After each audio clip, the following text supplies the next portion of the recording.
नमस्कार दोस्तों, कैसे हैं आप सभी। आज की कहानी का शीर्षक है कालिख।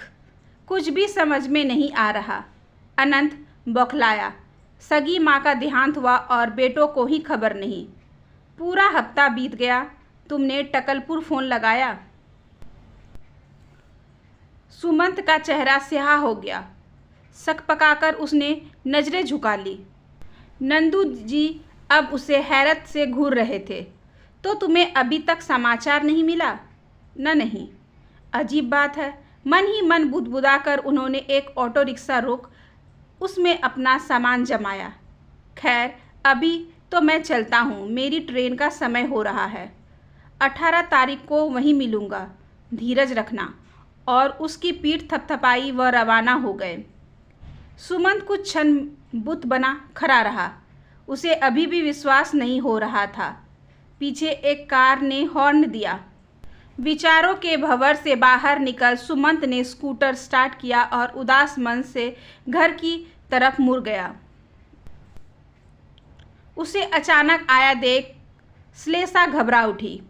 पानी का ग्लास थमा चिंतित स्वर में पूछने लगी, तबीयत तो ठीक है ना? हाँ। फिर दफ्तर से इतनी जल्दी कैसे लौट आए? श्लेषा। सुमंत का कंठ सूख गया। माँ नहीं रही। ओह, कब, कैसे? 7 दिन हो गए। क्या? वह लगभग चीख पड़ी। 7 दिन हो गए और हमें खबर तक नहीं? किसने कहा आपसे? नंदू जी ने। यहाँ किसी काम से आए थे, अकस्मात बाजार में मिले गए। मगर श्लेषा अचकचाई। अजीब बात है, आपकी माँ और आपको ही खबर नहीं? बड़े भैया का भी फ़ोन नहीं आया? क्या उन्हें भी खबर नहीं मिली होगी? लगता तो यही है।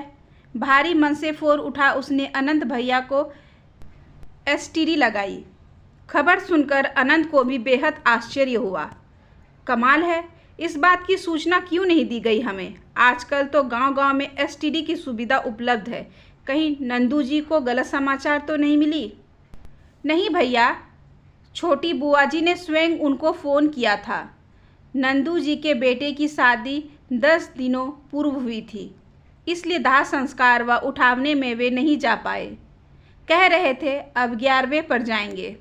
कुछ भी समझ में नहीं आ रहा। अनंत बौखलाया। सगी माँ का देहांत हुआ और बेटे को ही खबर नहीं। पूरा हफ्ता बीत गया। टकलपुर फ़ोन लगाया? किसको लगाता? वहाँ किसी का नंबर भी तो मालूम नहीं। आपको मालूम है? हाँ, फिर इस खबर की पुष्टि कैसे करें? दीदी को फ़ोन लगाकर पूछें। हंसेंगे नहीं वो लोग हम पर? ऐसा करते हैं, कुछ सोचकर अनंत ने उसे फ़ोन रखने को कहा। दूसरे ढंग से पूछते हैं। और सुमंत के फ़ोन रखने के बाद अनंत ने अपनी पत्नी को कुछ समझाया। फिर मेघा ने अनंत की बहन बेला को फ़ोन लगाया और उधर से फ़ोन उठाने पर मेघा ने पूछा, हेलो, टकलपुर वाली बेचा है? मैं उसकी सहेली सेवंती हूँ। यहाँ बैतूल आई थी, सोचा मिल। क्या? कब? ओह, अच्छा। और फ़ोन रख दिया।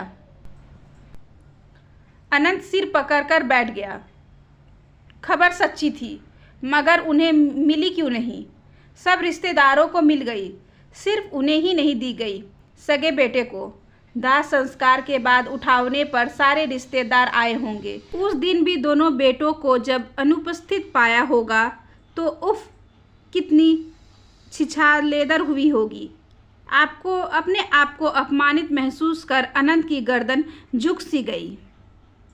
सुमंत को फ़ोन से सूचित कर वह जाने की तैयारी में जुट गया। 4 घंटे बाद की ट्रेन थी। 12 घंटे का सफ़र था। रास्ते भर इसी उधेड़बुन में रत रहा। सीट पर बेचैनी से पहलू बदल रही मेघा ने नथुने फुलाते हुए आशंका प्रकट की। मुझे तो गहरी साजिश लगती है। कैसी साजिश? माँ जी के गहने हड़पने की। मैं समझा नहीं। अरे, सीधी सी बात है।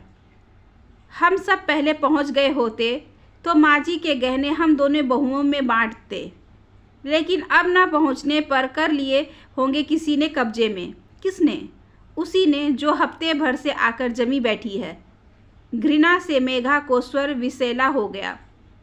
अनंत ने कोई जवाब नहीं दिया।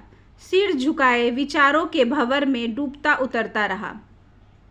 अगले दिन प्रातः 10 बजे के लगभग दोनों टकलपुर पहुँचे।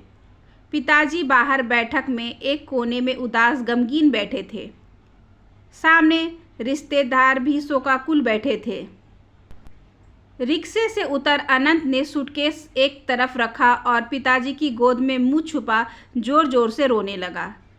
कैसे हो गया यह सब? हमें खबर तक नहीं मिल पाई। पिताजी ने कोई जवाब नहीं दिया। दीवार से सिर टिकाए, आंखें मूंदे, होठों को कसकर भींच लिया। उनके झुर्रीदार चेहरे पर दर्द का असंख्य लकीरें स्पष्ट दिख रही थी। उधर मेघा रिक्शे से उतर अंदरूनी कक्ष में जा अपने आर्त विलाप से पूरे घर को गुंजाने लगी। दीदी से लिपट फूट फूट कर रोते हुए उनके कंधे को तर कर दिया उसने। 3-4 मिनट तक दोनों अनंत मेघा का यह करुण विलाप चलता रहा। फिर पिता की गोद से सिर उठाकर अनंत ने भीगे स्वर में उल्हाना दिया। आजकल तो इतने साधन हो गए हैं, हमें फ़ोन तो करवा देते। करवा तो देता, मगर फिर सोचा कोई फ़ायदा तो नहीं। क्यों? मुझे लगा क्या पता इस बार भी तुम्हें छुट्टी मिलने में दिक्कत आ जाए।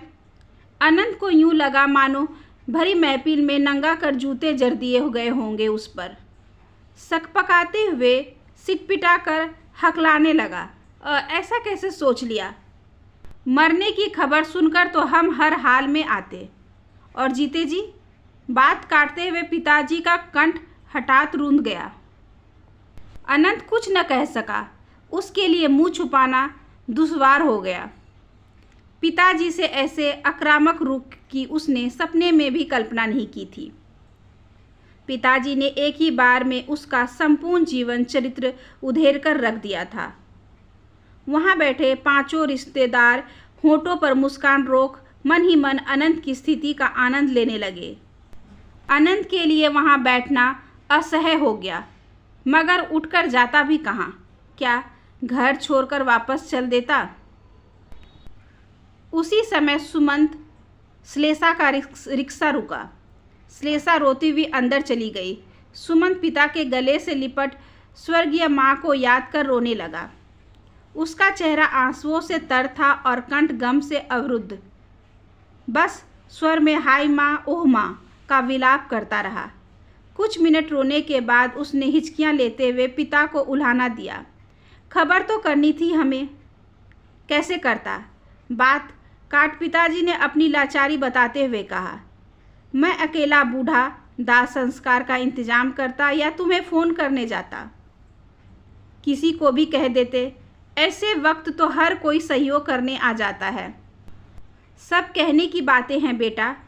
ठंडी सांस लेते हुए पिताजी ने सवालिया निगाहों से कहा। आज के ज़माने में लोगों को अपनों के लिए ही समय नहीं मिलता तो परायों के लिए कौन खटता है? सुमन सकपका गया। वह समझ नहीं पाया कि पिताजी वास्तव में जमाने की शिकायत कर रहे हैं या बेटों पर कटाक्ष। अचकचाकर उनका मुख देखता रह गया वह। पिताजी मुंह फेर बाहर सड़क की तरफ देखने लगे। सुमंत के लिए वहां बैठना असह्य हो गया। रिश्तेदारों की मुख मुद्रा तो उसने पहले ही भांप ली थी। वे सब दबी छुपी व्यंग्यात्मक मुस्कानों से उसकी स्थिति का आनंद ले रहे थे। सुमंत के तन बदन में आग लग गई। मन तो हुआ पिताजी से पूछे कि माँ के मरने पर 8-10 घंटों के अंदर ही सारे रिश्तेदार आ गए थे। किसने किए थे इन सबको फ़ोन? क्या इसी तरह हमें भी फ़ोन नहीं किया जा सकता था? किंतु पूछने की हिम्मत न कर सका। वहाँ उसका अब दम घुटने लगा था। बेला दीदी से मिलने का बहाना कर वह उठा और पीछे पीछे अनंत भी चल दिया। अंदर बेला तीनों बुआओं के संग किसी कार्य में व्यस्त थी। बेला दीदी के हाथ में कोई लिस्ट थी और तीनों बुआ सामने रख सामान उसके अनुसार मिला रही थी। मेघा, श्लेषा और उपेक्षित सी बैठी थी। कमरे में प्रवेश करते वक्त सुमंत ने सोचा बेला दीदी दोनों भाइयों को देखते ही दौड़ती हुई उनके गले लिपट फूट फूट कर रो पड़ेगी। फिर दोनों भाई उसे सांत्वना देंगे, किंतु ऐसा कुछ भी नहीं हुआ। बेला ने एक क्षण के लिए उचटती नज़र उन पर डाली और पूर्वतः अपनी कार में वे व्यस्त हो गई। तीनों बुआओं ने भी बेला का अनुसरण किया। अनंत सुमंत कट कर रह गए। चुपचाप मेघा श्लेषा के पास आकर बैठ गई। चारों को एक एक पल काटना दुर्लभ हो रहा था। कुछ समय तक माँ के बारे में इक्का दुक्का प्रश्न पूछते रहे। फिर स्नान आदि करने का बहाना कर चारों वहाँ से भी उठ खड़े हुए। उनके जाने के बाद एक लंबी सांस ले बेला ने लिस्ट नीचे रख दी। उसका मन माँ की याद में बुरी तरह तड़प रहा था। जिस रात माँ शांत हुई उससे एक दिन पूर्व ही बेला व छोटी बुआ वहाँ पहुँची थी। रात 1:30 बजे से लगभग माँ को घबराहट होने लगी। पिताजी डॉक्टर को बुलाने जाने लगे तो माँ ने कसकर हाथ पकड़कर रोक लिया। पिताजी ने हाथ छुड़ाकर जाना चाहा, लेकिन माँ ने पुनः रोक लिया। वह अकस्फुट स्वटूटी स्वरों में कुछ बरबरा रही थी। संभवतः उन्हें आभास हो गया था कि बिछुड़ने की बेला आ गई। वह नहीं चाहती थी कि अंत समय में जब प्राण निकले तो पति भी सामने ना रहे। पिताजी इधर डॉक्टर को बुलाने जाते, उधर उनके प्राण। विवश पिताजी को ही रुकना पड़ा। माँ की उधर्व सांस चलने लगी थी और पिताजी बेबसी से अपनी जीवन सहचरी की को मौत के मुंह में जाते देख रहे थे। भरा पूरा परिवार है, 2-2 कमाऊ बेटे बहू हैं, पोते पोतियां हैं, मगर साथ रहने वाला कोई नहीं। काश इनमें से कोई भी यहाँ होता। भावतिरेक में उनके आंसू छलछला आए। कुछ क्षणों बाद उन्होंने अपने मन को स्थिर किया और ठाकुर जी, भगवान जी की मूर्ति के पास रखी गंगा जल की शीशी व तुलसी उठाई। फिर तुलसी के पत्ते माँ के मुख में चम्मच से गंगा जल पिलाने लगे।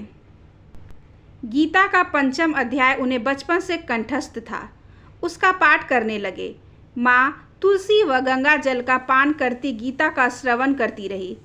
बेटों से एक बार मिल लेने की कसक उनके मन को अंतिम क्षणों तक चुभ रही थी। पिताजी ने पिछले माह दोनों को ही फ़ोन किया था, किंतु बेटों को आने की फुर्सत नहीं मिली। यह आस मन में संजोए लगभग 8-10 मिनट वे पिताजी की बाहों में तड़पती रही। अंतिम सांस निकलने के पूर्व उन्होंने हाथ बढ़ा पिताजी के चरणों को स्पर्श किया। सामने ठाकुर जी को निहार अपने नाथ के मुखारविंद पर नजरें स्थिर की और हाथ जोड़ प्राण त्याग दिए। स्तब्ध पिताजी अपनी जीवन संगिनी की निष्प्राण काया कलेजे चिपटाए फूट फूट कर रो पड़े। जीवन भर जिसने हंसते हंसते बिना शिकायतपूर्ण समर्पण भाव से साथ निभाया, आज वह जीवन भर उन्हें अकेला छोड़ अनंत में विलीन हो गई थी। पिताजी का कलेजा मुंह को आने लगा। वे अपने आप को बेहद अकेला महसूस कर रहे थे। इतना बड़ा घर है, 2-2 बेटे बहू, पोते पोतियाँ, मगर उनके सहारा देने वाला कोई नहीं। लोगों को पैसों की कमी के कारण इलाज नहीं मिलता। यहाँ औलाद की विमुखता के कारण पैसा होकर भी नहीं मिल पाया। माना मौत अटल रहती है, मगर कुछ खटपट तो की ही जा सकती है। क्या फ़ायदा 2-2 बेटों के होने का, इससे तो पुत्रहीनता भली। और ऐसे ही उद्वेलित क्षण में वे उन्होंने वह कठोर निर्णय लिया। आंसू पोंछ माँ की निष्प्राण काया पर चादर ओढ़ा, गमले से 2 पुष्प तोड़ उन पर चढ़ाए और दरवाज़ा खोल घर से बाहर आए। कॉलोनी की सुनसान सड़कें रात के सन्नाटे में साए साए कर रही थी। छड़ी टेकते हुए वे कॉलोनी के बाहर मेन रोड पर आए। वहाँ एक एसटीडी बूथ था। बूथ का मालिक वहीं रहता भी था। घंटी बजा उसे जगाया। उसके दरवाज़ा खोलने पर असमय जगाने के लिए माफ़ी मांगी और छोटी बुआ को फ़ोन लगाया। बुआ को उन्होंने सख्त ताकीद कर दी, दोनों बेटों को उनकी ससुराल को छोड़ बाकी सब रिश्तेदारों को सूचित कर देना। हतप्रभ रह गई बुआ, ऊहापोह करने लगी, लेकिन पिताजी ने कसम दे दी, मुंह बंद कर दिया। फ़ोन कर पिताजी घर लौटे। सूना घर उन्हें काटने को दौड़ रहा था। छोटी बुआ पास ही गांव में रहती थी। आधे घंटे में फूफा जी के साथ वह मोटरसाइकिल से आ गई। आते ही पिताजी के गले लग फूट फूट कर रो पड़ी। पिताजी के मन की पीड़ा रोके नहीं रुक रही थी। वे भी बच्चों के समान बिलखने लगे। छुटकी, एकदम अकेला रह गया हूँ मैं। बुआ और फूफा जी उन्हें बाहों में भीज ढांढस बांटते रहे। 2 घंटे बाद बेला अपने पति व बच्चों के संग आ गई। थोड़ी ही देर बाद बड़ी व मंझली बुआ भी फूफा जी व बच्चों के संग आ गई। घर में कोहराम मच गया था। पिताजी को धीरज बांधते हुए सबने समझाना चाहा। अच्छा लगेगा 2-2 बेटों के रहते हुए कोई अन्य चिता को अग्नि दे। पिताजी की रूंधी आवाज़ अब थरथराने लगी थी। समधी जी, बेटी से माँ बाप यह तो ज़रूर पूछ लेते हैं कि सास ससुर का व्यवहार कैसा है, लेकिन कभी ऐसा क्यों नहीं पूछते कि तुम्हारा व्यवहार उनके प्रति कैसा है। जीते जी क्या कम जला चुके हैं वे इसे, अब मरने के बाद क्या फ़र्क पड़ता है, कौन फूंक रहा है।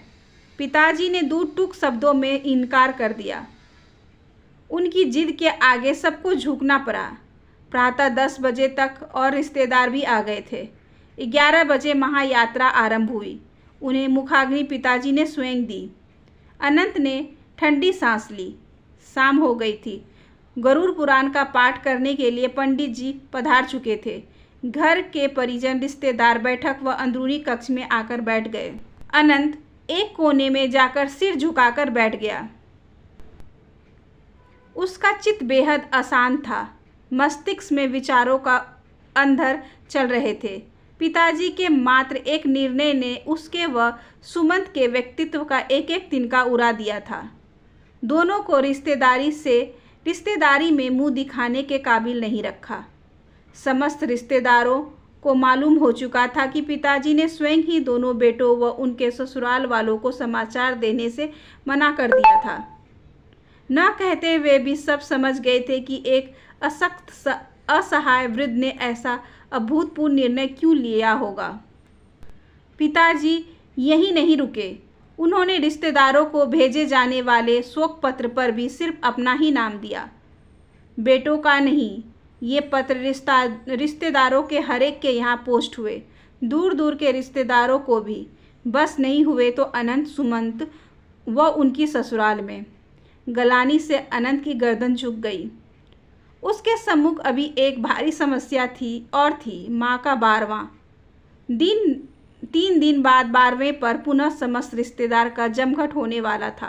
कैसे करेगा वह सबका सामना। रिवाज के मुताबिक उस दिन मृतक के बेटों को पगड़ी बंधती है।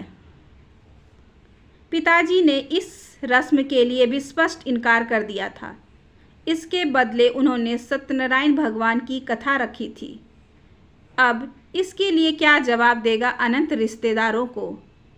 पगड़ी नहीं होने का कारण तो सब खोद कर पूछेंगे।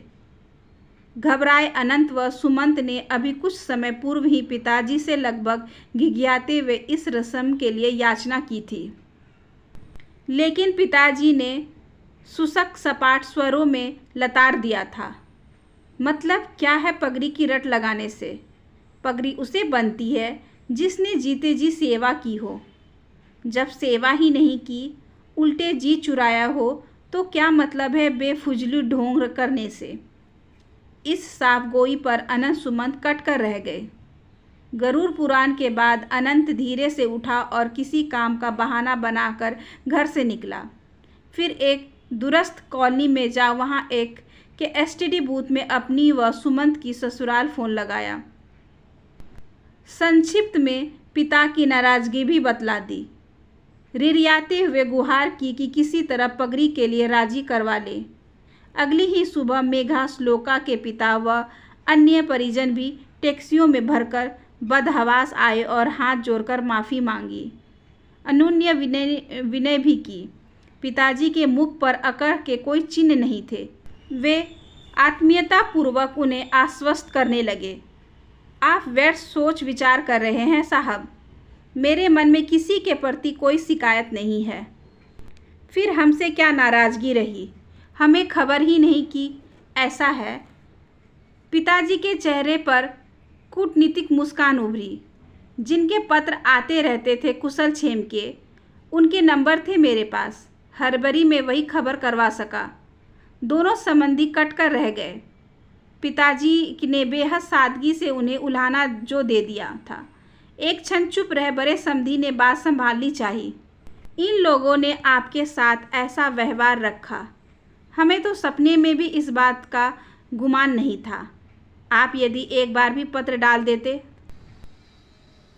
अरे मैं तो समझता रहा आप सब जानते होंगे। नहीं, मामला संभलता देख बड़े समधी में कुछ उत्साह जागा। हमें आभास तक नहीं था। अजीब बात है, पिताजी का स्वर थोड़ा भर्रा गया। बहुएं हर साल छुट्टियों में मायके पहुंच जाती थी। आपने कभी पूछा नहीं कि वे सास ससुर के पास कब जाती हैं?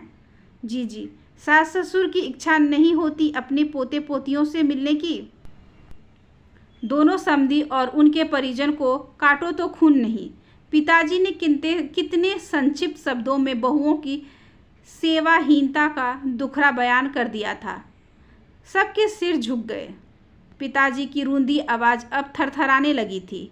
समधी जी, बेटी से माँ बाप यह तो ज़रूर पूछ लेते हैं कि सास ससुर का व्यवहार कैसा है, लेकिन कभी ऐसा क्यों नहीं पूछते कि तुम्हारा व्यवहार उनके प्रति कैसा है। समधियों के दिलो दिमाग में सैकड़ों घंटे बजने लगे। वो तो उल्टे खुश ही होते थे कि उनकी बेटी को कोई झंझट नहीं है, स्वतंत्रता है अपनी गृहस्थी में। लेकिन यदि उनकी बहू भी इसी तरह स्वतंत्र रहना चाहे तब? वे कांप उठे। कुछ क्षणों की खामोशी के बाद दोनों समधियों ने अपने अपने अश्रुपूर्ण चेहरे ऊपर उठाते हुए कहा, अपनी बेटियों के व्यवहार के लिए हम क्षमा चाहते हैं। अब वे ऐसा कदापि नहीं करेगी। खैर, इसे आजमाने की जरूरत नहीं पड़ेगी। पिताजी ने आदरपूर्वक उनके कंधों को थपथपाया। मैंने दूसरे इंतजाम कर लिए हैं। और 12वें के दिन इन इंतजामों का खुलासा हुआ। कथा आरंभ होने के पर्व बड़े फूफा जी ने घोषणा की, यह मकान पिताजी ने हाई स्कूल के छात्रावास के लिए दान कर दिया है। इसमें 16 छात्र रह सकेंगे। माँ के गहने बेच पिताजी ने स्कूल के संयुक्त नाम से एक एफडी करवा दी है। छात्रों से किराया और एफडी का ब्याज स्कूल व पिताजी की देखभाल अच्छी तरह कर लेगा। उनके बाद यह सब स्कूल का हो जाएगा। सुनते ही मेघा व श्लोका शर्म से गर गई। अभी तक अपने दुर्व्यवहार से उन्होंने सास ससुर के जीवन में जो अंधेरा किया था, उसकी कालिमा कालिक बनकर उनके सुंदर चेहरों पर पुत गई थी। आशा करती हूँ कि आज की ये छोटी सी कहानी आपको अच्छी लगी होगी। अगर अच्छी लगी हो तो please like, share and subscribe करें। हमारे चैनल को ज़्यादा से ज़्यादा शेयर करें और बेल आइकन को ज़रूर प्रेस कर लें ताकि अगली वीडियोज़ की नोटिफिकेशन आपके पास सबसे पहले पहुँचे। धन्यवाद।